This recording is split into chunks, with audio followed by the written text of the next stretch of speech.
मगर शायद हुकूमत इससे लाइल्म है कि आलमी मंडी में तेल की कीमतें गुज़िश्ता 7 हफ्तों की कम तरीन सतह पर आ गई हैं। इसी तमाम तर सूरत हाल पर मैं बात करूँगी। ज्वाइन कर रहे हैं माहिर मुआशियात हैं डॉक्टर शाहिद हसन सिद्दीकी साहब। बहुत शुक्रिया डॉक्टर साहब आपके वक्त का भी। आपने वज़ीर आज़म की गुफ्तगू भी सुनी होगी। उन्होंने कहा कि हमें 6000 अरब तक कुल टैक्स कलेक्शन करनी है, लेकिन उन्होंने साथ साथ ये भी कहा कि 3000 अरब तो हमारा कर्जा उतारने में चले जाएंगे।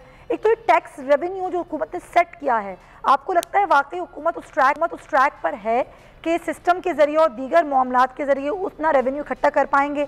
और फिर दूसरी बात ये कि वो टैक्स कलेक्शन जो है वो आवाम पर खर्च भी होगा और आवाम के फ़ायदे के लिए होगा।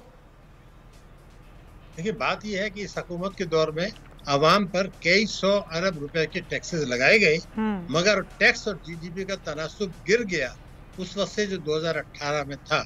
ये तो एक रिकॉर्ड का हिस्सा है। दूसरा ये था कि एक होती है इनकम टैक्स, जिसका मतलब ये होता है कि जिसकी आमदनी है वो ज्यादा टैक्स दे दे, वो असल टैक्स होता है। वो तनासुब गिरा है। और इनडायरेक्ट टैक्सेस यानी जो आवाम को कुचला जाता है वो बड़ा इस हुकूमत के दौर में।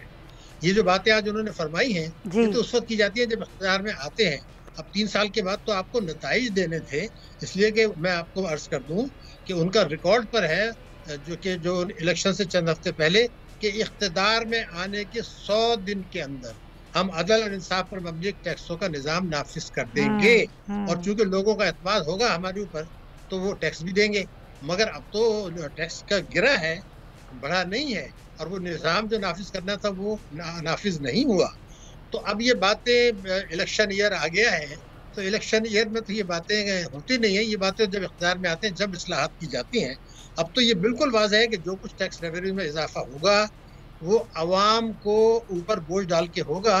वो शरफा जो है, अशराफिया जिनको आप कहते हैं, माफिया जिनको कहते हैं, उनके ऊपर बोझ और सर मैं आपकी बात को यहाँ पर जरा काट के एक चीज़ ऐड करना चाहूँगी कि 400 अरब के नए टैक्सेस अब आयद करने की बातें की जा रही हैं। IMF से नया मुआहदा हुआ है जिसका कल बताया भी मुशीर खजाना ने।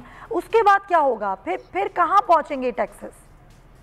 नहीं, इसको आप इस तरह से देख लीजिए कि जब पेट्रोलियम लेवी आप बढ़ाएंगे, 356 अरब रुपए लेने का प्रोग्राम है, तो उससे जो महंगाई का तूफान आएगा मुतवस्सित तबके और गरीब तबके, ट्रांसपोर्ट के किराए, दालें, सब्जियां, गोश्त, ये चीजें बढ़ने वाली हैं, बेतहाशा बढ़ने वाली हैं। तो जो लोग फिर दायरे पर तो आवाम पर बोझ पड़ेगा ही पड़ेगा। सब्सक्राइब करें और बेल दबाएं ताकि कोई खबर रह न जाए।